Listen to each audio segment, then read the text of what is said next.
طب من ناحيه السمارت فون سواء اندرويد او اي او اس، ايه ده؟ الايفون بيتعمل له هاك؟ ايوه طبعا الايفون بيتعمل له هاك. اي تكنولوجي بشكل عام تقدر تتعمل لها هاك طول ما الشخص اللي ماسك التليفون ده مش واخد باله من حاجات معينه. طيب ازاي بنقدر نحمي نفسنا من الهاك بتاع السمارت فون؟ اول حاجه لازم تتاكد ان انت عامل ابديت للموبايل بتاعك لاخر ابديت نزل عندك. يعني لو مش عامل ابديت وتقول لي اصل المساحه مش مكفيه، فضي مساحه واعمل له ابديت، ولازم تعمل له ابديت دلوقتي حالا. هو انت فاكر لما بينزل ابديت جديد للسوفت وير بينزله ليه؟ علشان تفرح ان في اي او اس 18 واي او اس 17 والحاجات دي؟ لا طبعا، هو بيكون في اصلا ايشوز موجوده هو بيحلها. وخلي بالك هو بيكتب لك انا عملت ايه في الابديت الجديد. يعني ممكن مثلا تعمل ابديت من اي او اس 17 لاي او اس 18 وتحس ان مفيش فرق، لان المره دي الابديت مش لازم يكون الجرافيكال يوزر انترفيس ذات نفسه، لا انت ممكن تلاقي الابديت ان كان في ثغرات امنيه هم حلوها عشان حضرتك ما تعملكش هاك. على سبيل المثال مثلا زي بيجاسوس طبعا كان موجود لحد اي او اس 17، وتقريبا دلوقتي كمان النسخه الجديده بتاعته نزلت طبعا بعد الاي او اس 18 نزل، فبالتالي هو بيعمل ابديت علشان يحل الثغرات الامنيه اللي عنده دي قبل ما بيجاسوس يخش ويركب موبايل. وبرضه لو مش عارف يعني ايه بيجاسوس هتلاقيه موجود في اللينك اللي في الديسكربشن. اللي هو الفيديوهات دي كلها اصلا احنا لسه ما عملناش اصلا.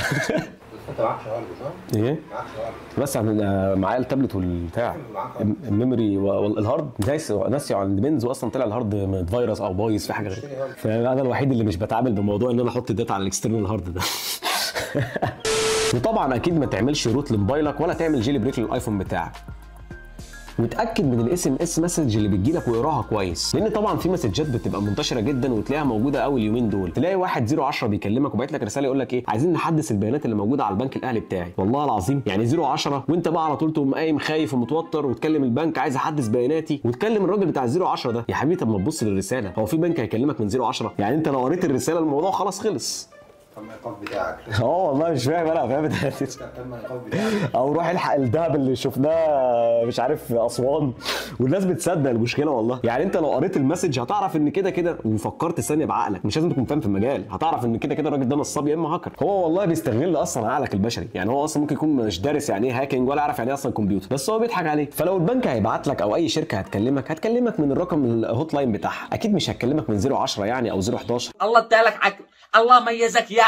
ولازم تختار الشخص الصح اللي انت بتكلمه وتتاكد هو مين وساكن فين واسمه ايه وبيشتغل فين، علشان حضرتك تبقى عارف الشخص اللي بيكلمك ده شخص فعلا حقيقي ولا شخص عامل فيها هاكر. وبلاش تنزل اي ابلكيشن من اي حته ثانيه، لازم تنزل اي ابلكيشن انت محتاجه على موبايلك من البلاي ستور او الاب ستور. وما تقولش اصل انا عايز اجرب الواتساب بلس، الواتساب بلس مؤمن جدا ومش عارف فيه تقنيات حلوه قوي، اللي هو الواتساب اللي معمول له ريفرس انجينيرنج. يعني اللي مش عارف يعني ايه ريفرس انجينيرنج هتلاقي برده الفيديو تحت في الديسكربشن. فحضرتك ما تنزلش اي ابلكيشن موجود بره البلاي ستور او الاب ستور، لان كده هو معمول له ريفرس انجينيرنج، يعني اصلا مش تابع للحاجات بتاعه الشركه اللي عملت الابلكيشن دي، يعني مش تابع لميتا مثلا، فيقدر ان هو طبعا يراقب تليفونك ويشوف كل الكلام ده. هتقول لي ازاي؟ ما حضرتك اول ما بتنزل واتساب بيقول لك الاو ولا لا،